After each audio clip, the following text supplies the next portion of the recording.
आज की तारीख में आपको किसी भी चीज़ के लिए पर्सनल लोन मिल सकता है, चाहे वो घर की मरम्मत करने के लिए हो या मोबाइल फ़ोन लेने के लिए हो या कहीं बाहर जाने के लिए हो। काफ़ी सारी नई ज़माने की कंपनियां तो आपसे पूछेंगी तक नहीं कि आपको ये पैसे क्यों चाहिए। कभी कभी तो ऐसे लगता है जैसे कि कंपनियां पैसे बांट रही हो। पर क्या आपने कभी सोचा है कि ये कंपनियां इतनी आसानी से पैसे क्यों बांट रही है? इसके पीछे कुछ ना कुछ तो कारण होगा, क्योंकि वो बोलते हैं ना कि मुफ्त में लंच तक नहीं मिलता। तो ये इसलिए होता है क्योंकि एक कंपनियों के जो ब्याज दर होते हैं वो होते हैं 20 से लेकर 40% तक। अगर आप एक भी ईएमआई देने के लिए चूक जाते हो तो ये ब्याज दर जा सकता है 300% तक। नहीं, मुझसे बोलने में गलती नहीं हुई है, आपने सही सुना है, ये ब्याज दर जा सकता है 300% तक। तो क्योंकि मैंने आपका ध्यान ले लिया है तो कुछ ऐसी बातें बता दो आपको पर्सनल लोन के बारे में जो आपको और कोई नहीं बताता। तो सबसे पहला, क्या आपको पता है कि अगर आपने ईएमआई देने के लिए एक दिन की भी देरी की तो ये बैंक आपके ऊपर केस करके आपको जेल में भी डाल सकता है। तो आप सोच रहे होंगे कि ऐसे कैसे कर देंगे, लेकिन ये सब करने के लिए आप खुद ने उनको अनुमति दे रखी है। वास्तव में आपने स्टैम्प पेपर पे साइन करके दिया है। तो चलो आज के इस वीडियो में मैं आपको बताता हूँ कुछ ऐसी शर्तें जो आप मंजूर करते हो लोन लेने से पहले। दस्तावेज साइन करते समय बैंक आपसे एक दस्तावेज साइन करवाता है जिसका नाम होता है डिमांड प्रोमिसरी नोट, यानी कि डीपीएन, यानी कि एक ब्लैंक चेक।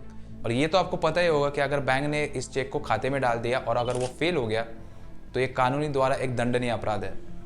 आमतौर पर बैंक ऐसे नहीं करते, लेकिन करने को कर भी सकते। तो ये वाला कंडीशन आपको इस क्लॉज में दिखाई देगा, जिसमें लेंडर यानी कि बैंक के पास सब हक होंगे, जिसमें धारा 138 जिसमें आपको 2 साल की जेल हो सकती है, और धारा 25 जिसके अंदर फिर से आपको 2 साल तक की जेल हो सकती है। अब ये सब सुन के आपको लग रहा होगा कहाँ फंसने वाला हो, लेकिन इस विचार को पकड़ के रखिए क्योंकि कहानी अभी तक शुरू भी नहीं हुई है। तो बात करते हैं दूसरे क्लॉज के बारे में।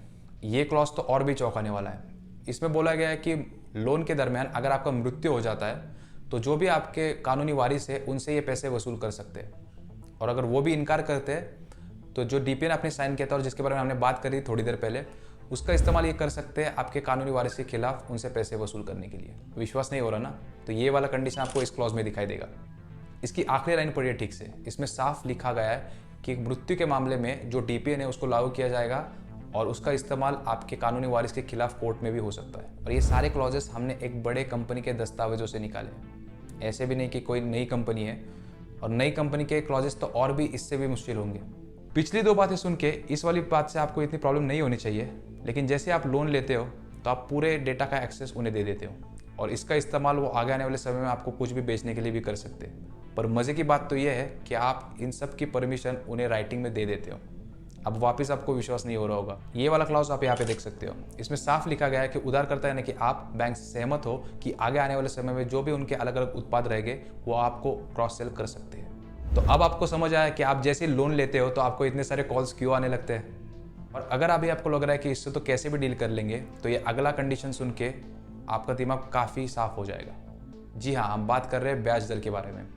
यार आपको लगता है ना कि 15 से 20% तो ले रहे हैं और समय पे पैसे भी तो दे रहे हैं, लेकिन क्या आपको पता है कि इन ब्याज दरों के अलावा भी आपको 10 अलग अलग प्रकार के शुल्क देने पड़ते हैं। देखो 30 सेकंड के लिए पॉज करो और इन सब पे से एक बार नज़र मार लो। यार मुझे तो 12 अलग अलग प्रकार के शुल्क तो इसी में दिखाई दे रहे।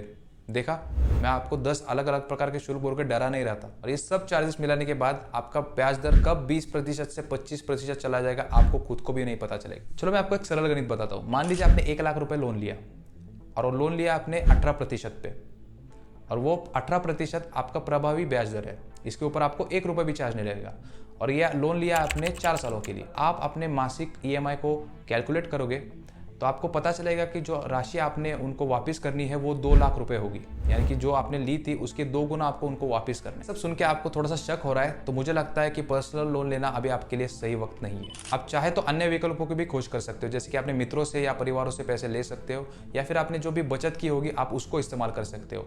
लेकिन पर्सनल लोन लेने से पहले बहुत सुनिश्चित हो जाइए। अगर आप पर्सनल लोन लेने के बारे में सोच रहे थे या फिर आपने पर्सनल लोन लिया हुआ है तो आपका अनुभव कैसा है हमें कमेंट्स में ज़रूर बताएं।